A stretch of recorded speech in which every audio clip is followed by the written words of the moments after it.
السلام علیکم ورحمۃ اللہ وبرکاتہ۔ اللہ کے اسماء و صفات کے آج کے سیشن میں آپ سب کو خوش آمدید۔ اعوذ باللہ من الشیطان الرجیم، بسم اللہ الرحمن الرحیم، سبحانک لا علم لنا الا ما علمتنا انک انت العلیم الحکیم، رب اشرح لی صدری ویسر لی امری واحلل عقدۃ من لسانی یفقہوا قولی، ربنا زدنا علما۔ اللہ کے اچھے اچھے ناموں میں سے آج ہم پڑھیں گے القادر، القدیر، المقتدر۔ القادر کا مطلب ہے قدرت رکھنے والا، القدیر کا مطلب ہے مکمل قدرت والا، المقتدر کا مطلب ہے اقتدار کے ساتھ قدرت رکھنے والا۔ سورۃ الانعام میں اللہ تعالیٰ کا فرمان ہے، کہہ دو کہ وہ اس بات پر قادر ہے کہ تم پر اوپر سے یا تمہارے پاؤں کے نیچے سے مصیبت بھیجے یا تمہیں فرقوں میں ڈال دے اور تمہیں ایک دوسرے کے ظلم کا مزہ چکھائے۔ دیکھو ہم نشانیوں کو کس طرح پھیر کر لاتے ہیں کہ وہ سمجھیں۔ سورۃ الملک میں اللہ تعالیٰ کا فرمان ہے، بہت بابرکت ہے وہ جس کے ہاتھ میں ساری بادشاہت ہے اور وہ ہر چیز پر پوری قدرت رکھتا ہے۔ سورۃ القمر میں اللہ تعالیٰ کا فرمان ہے، بے شک متقی لوگ باغوں اور نہروں میں ہوں گے سچائی کی جگہ پر اس بادشاہ کے پاس جو اقتدار کے ساتھ قدرت رکھنے والا ہے۔ اللہ تعالیٰ اپنے اقتدار کے ساتھ قدرت رکھنے والا ہے، ایسی قدرت رکھتا ہے کہ جس کو کوئی عاجز نہیں کر سکتا، ایسی قدرت رکھتا ہے کہ جس کو کوئی مغلوب نہیں کر سکتا، ایسی قدرت رکھتا ہے کہ جس میں کوئی عیب نہیں ہے، نہ ہی کوئی لا علمی ہے، اور ایسی قدرت رکھتا ہے جس پر کوئی بھی کام مشکل نہیں ہے۔ اللہ تعالیٰ کی قدرت میں سے ہے کہ اس نے اتنا کچھ پیدا کیا، جیسے کہ عرش اور کرسی کو پیدا کیا، دنیا اور آخرت کو پیدا کیا، غائب اور حاضر کو پیدا کیا، زمین و آسمان کو، فرشتوں اور روحوں کو، انسان اور جنات کو، زندگی اور موت کو پیدا کیا۔ یعنی اتنی مختلف طرح سے پیدا کرنے والی ذات کی قدرت اللہ کی ہی ہے۔ اللہ کی قدرت کو سمجھنے کے لیے اس کائنات پر ہمیں غور و فکر کرنا ہوگا۔ سب سے پہلے عالم علوی یعنی کہ اوپر کی دنیا۔ اوپر کی دنیا میں ہم دیکھتے ہیں کہ 7 آسمان ہیں، لیکن جو ہمیں نظر آتا ہے وہ صرف آسمانی دنیا ہے۔ آسمانی دنیا میں جتنے بھی ستارے سیارے ہمیں نظر آتے ہیں، اس کے بارے میں کہا جاتا ہے کہ جتنے بھی کائنات میں ستارے سیارے ہیں وہ دنیا میں جتنے بھی ساحل سمندر ہیں وہاں پر ریت کے ذرات سے بھی زیادہ ہے، یعنی اتنی زیادہ تعداد ہے آسمان میں ستاروں اور سیاروں کی۔ سائنس نے ڈسکوری کی ہے کہ تقریباً 250 بلین گلیکسیز جو ہیں وہ اس کائنات میں موجود ہیں، اور یہ اتنی بڑی ہیں۔ ان میں سے ایک ہمارا ملکی وے ہے، یہ ایک گلیکسی ہے۔ اس گلیکسی کے اندر 300 کے قریب سورج ہیں، جن میں سے ایک ہمارا سولر سسٹم ہے۔ تو اتنی بڑی کائنات میں 250 بلین گلیکسیز کے درمیان میں سے ایک گلیکسی جو ہے وہ ہماری ملکی وے کی ہے، اور اس کے اندر بھی اتنے زیادہ سورج ہیں، جن میں سے سب سے چھوٹا سورج جو ہے وہ ہمارا سورج ہے، اور سورج کے مقابلے میں ہماری زمین ذرہ برابر بھی نہیں ہے۔ اور اسی طرح سے زمین، عالم سفلی یعنی نیچے کی دنیا، زمین پر جانداروں کی تعداد تقریباً 20 لاکھ سے زیادہ ہے۔ اسپیشیز کی تعداد، جیسے کہ انسانوں کی ایک اسپیشی ہے، ایک گھوڑے کی ہے، ایک ہاتھی کی ہے، ایک مرغی کی ہے، اسی طرح سے باقی سارے جانداروں کی تعداد 20 لاکھ سے زیادہ اسپیشیز جو ہیں وہ زمین پر ڈسکور ہو چکی ہیں۔ اللہ کی قدرت ہے کہ اس نے آسمانی دنیا کو پیدا کیا، آسمان کو بارونق بنایا۔ آسمان کو ایسا نہیں بنایا کہ ہمیں آسمان سے ہر وقت ہی خوف آتا رہے، اور اکیلا بھی نہیں بنا دیا، اس کے اندر بادل، ستارے، سیارے، پرندے سب کچھ رکھا۔ اللہ کی اپنی قدرت ہے کہ اس نے دن اور رات کو پیدا کیا، اور اسی دن اور رات کی وجہ سے روشنی اور اندھیرا دیکھنے کو ملتا ہے۔ اگر دن ہی دن رہتا، سورج ہی ہر وقت نکلا رہتا تو زمین جل جاتی، اگر رات ہی رات رہتی تو زمین ٹھنڈی پڑ جاتی، اسی طرح سے اگر روشنی ہی رہتی تو جینا مشکل ہو جاتا، اگر اندھیرا ہوتا تو بھی مشکل ہو جاتا۔ اللہ کی کتنی عظیم قدرت ہے کہ اس نے دونوں چیزوں کو پیدا کیا۔ اسی طرح سے جانداروں کی زندگیاں بالکل مختلف ہو جاتی ہیں، جیسے کہ انسان دن میں کام کاج کرتا ہے اور رات کو آرام کرتا ہے۔ پھر موسموں کی تبدیلی، اتنی بڑی تبدیلی اس زمین کے اوپر ہوتی ہے جو بغیر کسی دھماکے سے ہو جاتی ہے، اور اللہ سبحانہ وتعالیٰ کی قدرت ہے کہ اس نے اتنے مختلف موسم بنائے، اور اسی کی قدرت ہے کہ وہ چاہے تو کسی بھی موسم کو لمبا کر دے۔ جیسے کہ گرمیوں کا موسم لمبا ہو جائے تو انسانوں کی زندگی کتنی مشکل ہو جاتی ہے، برسات کا موسم زیادہ ہو جائے لمبا تو اس کے ساتھ زندگی مشکل ہو جاتی ہے۔ اللہ کی ہی قدرت ہے کہ اتنا مختلف اس نے بنایا اور سب کو تصرف کرتا ہے۔ اللہ سبحانہ وتعالیٰ نے زمین پر پانی کو پیدا کیا، اپنی اس کی قدرت ہے کہ اس نے پانی کو صرف ایک ہی شکل نہیں دے دی، سمندر کی شکلوں میں رکھا رکھا، کچھ تالابوں کی شکل میں رکھ دیا، کچھ آبشاروں کی شکل میں رکھ دیا، اسی طرح سے کچھ گلیشیئرز کی شکل میں رکھ دیا، جما کر رکھ دیا۔ پھر ہم دیکھتے ہیں کہ جو ہم بارش دیکھتے ہیں خیرات کی شکل میں، اللہ سبحانہ و تعالیٰ نے پانی کو رکھ دیا۔ کیسی اللہ کی قدرت ہے، پانی تو ایک ہی ہے لیکن اللہ نے اس کو مختلف شکلیں دے دیں۔ اسی طرح سے پانی کی مختلف اقسام بنا دی، اور ایسی مختلف اقسام کہ وہ آپس میں گھلتی ملتی بھی نہیں ہیں۔ پھر اللہ کی عظیم قدرت ہے کہ اسی پانی کو مختلف استعمال کے لیے اس کو متعین کیا، جیسے کہ ہم دیکھتے ہیں کہ قدرتی پانی کا نظام اللہ کی عظیم ترین قدرت میں سے ہے کہ یہ پانی خود بخود جو ہے بخارات کی شکل اختیار کرتا ہے ہواؤں کے ذریعے سے، اور پھر بارش برساتا ہے، جس کی وجہ سے زمین پر زندگیاں برقرار رہتی ہیں، نباتات پھلتے پھولتے ہیں، اور وہی پانی زمین میں جذب ہو کر خود ہی سے فلٹر ہو کر صاف ہو کر ندی نالوں کی طرف چلا جاتا ہے۔ اور یہ وہ پانی ہے، یہ نظام ہے جو زمین پر زندگی گزارنے کے لیے ضروری ہے۔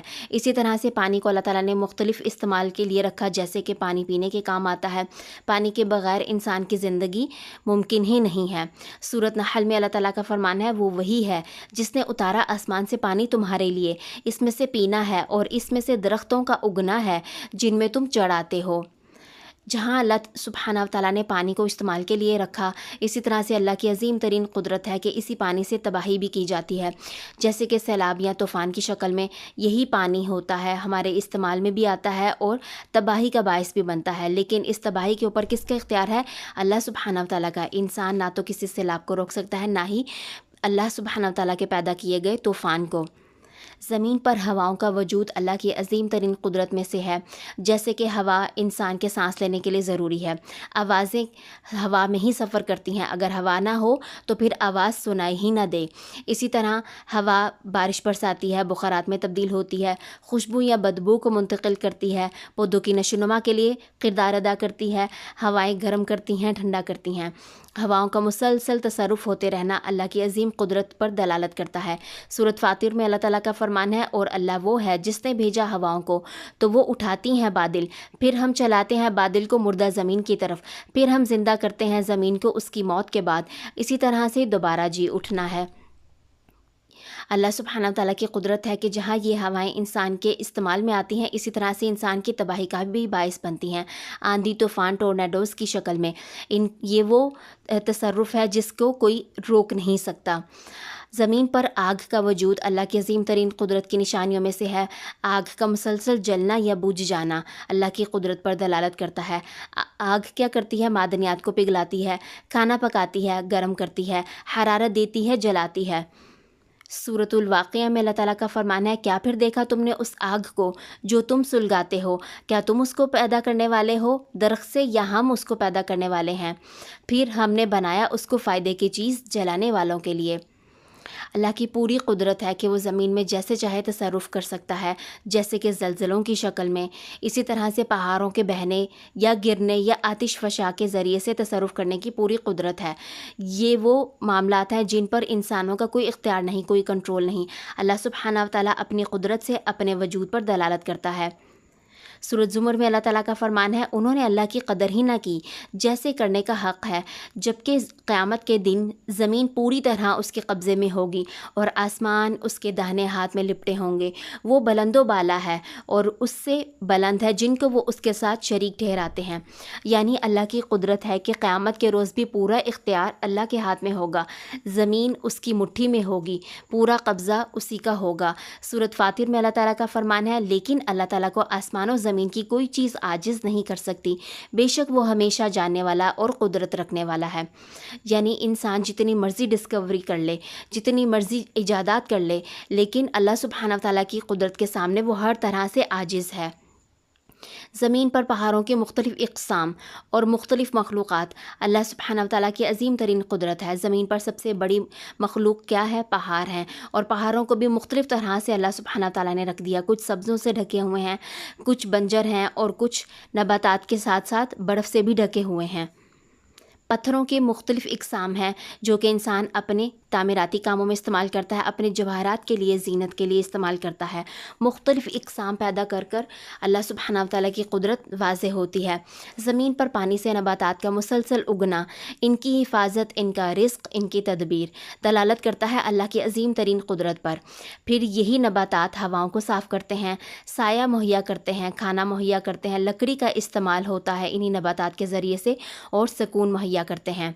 تقریباً 11 ملین سپیشیز جو ہیں وہ نباتات کی دریافت ہو چکی ہیں، اور یہ نباتات مسلسل پیدا ہو رہے ہیں، مسلسل ختم ہوتے جا رہے ہیں، مسلسل ختم ہو کر کہاں جا رہے ہیں کوئی نہیں جانتا۔ اللہ سبحانہ وتعالیٰ کی قدرت ہے کہ اس نے سب سے پہلے تو اتنا مختلف ان کو بنایا، اور بنا کر چھوڑ نہیں دیا بلکہ مسلسل بناتا چلا جا رہا ہے۔ نباتات کی تدبیر دلالت کرتی ہے اللہ کی عظیم قدرت پر۔ سورۃ شورى میں اللہ تعالیٰ کا فرمان ہے، کیا انہوں نے نہیں دیکھا زمین کی طرف کیسے ہم نے اگائی ہر قسم کے عمدہ نباتات۔ نباتات کے مختلف اشکال ہیں، کچھ لمبے ہیں، کچھ چھوٹے ہیں، کچھ پتلے ہیں، کچھ موٹے ہیں، کچھ نباتات بیل کی شکل میں ہیں، کچھ پودوں کی شکل میں، کچھ درختوں کی شکل میں، اور کچھ گھاس کی شکل میں، اور ان کے اتنے مختلف رنگ ہیں جن کو گنا بھی نہیں جا سکتا۔ مختلف شکلیں ہیں ان کی، اسی طرح سے اس کے پتوں کی بھی مختلف اشکال ہمیں دیکھنے کو ملتی ہیں۔ کیسی عظیم قدرت ہے اللہ تعالیٰ کی کہ وہ نباتات کو بھی مختلف طرح سے بنائے ہوئے ہے اور مسلسل بناتا چلا جا رہا ہے۔ انہی نباتات کے ذریعے سے انسان کو خوراک مہیا ہوتی ہے۔ کیا ہم گن سکتے ہیں ایک ایک پھل یا سبزی کو، ان کی تعداد کو اس وقت جو زمین پر موجود ہے، یا جب سے یہ زمین بنی، یہ کائنات بنی، تب سے لے کر اب تک یہ پھل سبزی کتنے اس زمین پر پیدا ہو کر ختم ہو چکے، ہم نہیں گن سکتے۔ اللہ سبحانہ وتعالیٰ کی عظیم قدرت ہے کہ اس نے ان کو پیدا کیا، نہ کہ پیدا کیا بلکہ مسلسل پیدا کرتا چلا جا رہا ہے۔ اللہ کی عظیم قدرت ہے کہ اس نے پھل بھی مختلف بنائے، مختلف موسموں کے پھل بھی مختلف ہوتے ہیں، اور اسی طرح سے مختلف علاقوں کے پھل بھی مختلف ہوتے ہیں، اور انہی پھلوں کی افادیت بھی مختلف ہوتی ہے۔ اسی طرح سے سبزیاں کھانے میں اتنی ورائٹی اللہ سبحانہ وتعالیٰ نے انسان کے لیے پیدا کی ہے، مختلف رنگوں کے ذریعے، مختلف ذائقوں کے ذریعے، مختلف فوائد کے ذریعے۔ پھر اناج، دالیں جو بھی انسان حاصل کرتا ہے انہی نباتات سے ہی حاصل کرتا ہے۔ اناج کے ایک ایک دانے کو ہم گن نہیں سکتے ہیں۔ اللہ کی قدرت ہے کہ اس نے مختلف شکل و صورت کے اناج پیدا کیے اور مسلسل پیدا کرتا چلا جا رہا ہے۔ پھر ڈرائی فروٹس جو ہم استعمال کرتے ہیں، یہ بھی اللہ کی عظیم ترین قدرت میں سے ہے۔ سب کی اپنی اپنی افادیت ہے۔ ہمیں جو پینے کو جوسز ملتے ہیں مختلف نباتات سے ہی حاصل ہوتے ہیں۔ اللہ کی عظیم قدرت ہے کہ اس نے کھانے کو اتنا مختلف دیا گوشت کی اقسام میں سے۔ یہ گوشت کہاں سے حاصل ہوتا ہے؟ گوشت جانوروں سے ملتا ہے، اور یہی جانور کیسے سروائیو کرتے ہیں؟ اللہ کے انہی نباتات سے سروائیو کرتے ہیں۔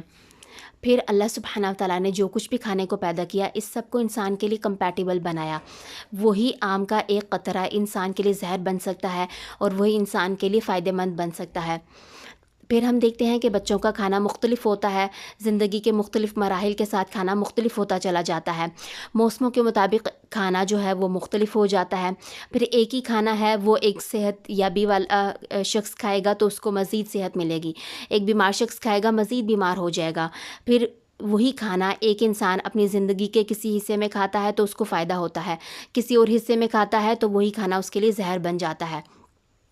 انسان اللہ کی ہی نعمتوں میں چلتا پھرتا ہے۔ اس کائنات میں ہر جگہ اللہ تعالیٰ کے معجزات ہیں۔ مختلف جانداروں کی مختلف رزق ہیں، مختلف ان کی تدبیر ہیں، اللہ کی عظیم قدرت پر دلالت کرتے ہیں۔ اللہ نے مختلف جاندار بنائے، کچھ اڑنے والے، کچھ جمے رہنے والے، کچھ دوڑنے والے، رینگنے والے، تیرنے والے۔ اللہ کی قدرت میں سے ہے کہ اس نے ایک ایک پرندے کو مختلف بنایا۔ پرندوں کی مختلف اقسام ہیں، اور ہر قسم کے اندر مختلف تعداد ہے پرندوں کی۔ ہم کسی ایک علاقے کے پرندوں کو نہیں گن سکتے، اور اللہ تعالیٰ نے اتنی عظیم اس کی قدرت ہے کہ اتنی تفصیل سے ایک ایک پرندے کو زندگی دی ہے، اور پھر زندگی دے کر اس کی پوری زندگی کی تدبیر کرتا ہے۔ اللہ کی عظیم قدرت میں سے ہے کہ اس نے مختلف حشرات بنائے، اتنی تفصیل سے ایک ایک مچھر کو، ایک ایک مکھی کو پیدا کیا، اسی طرح سے جراثیموں کو پیدا کیا۔ اللہ کی قدرت ہے عظیم ترین کہ اس نے دوڑنے والے مختلف جانور بنائے، تیرنے والے مختلف جانور بنائے ہیں، رینگنے والے مختلف جانور بنائے ہیں، چلنے والے مختلف جانور بنائے ہیں، اور اتنی ساری تعداد جانوروں کی پیدا ہو کر مسلسل ہوتی چلی جا رہی ہے پیدا۔ ایسا نہیں کہ ایک دفعہ بنا کر چھوڑ دیا، مسلسل پیدا کرتا چلا جا رہا ہے، اور ان کی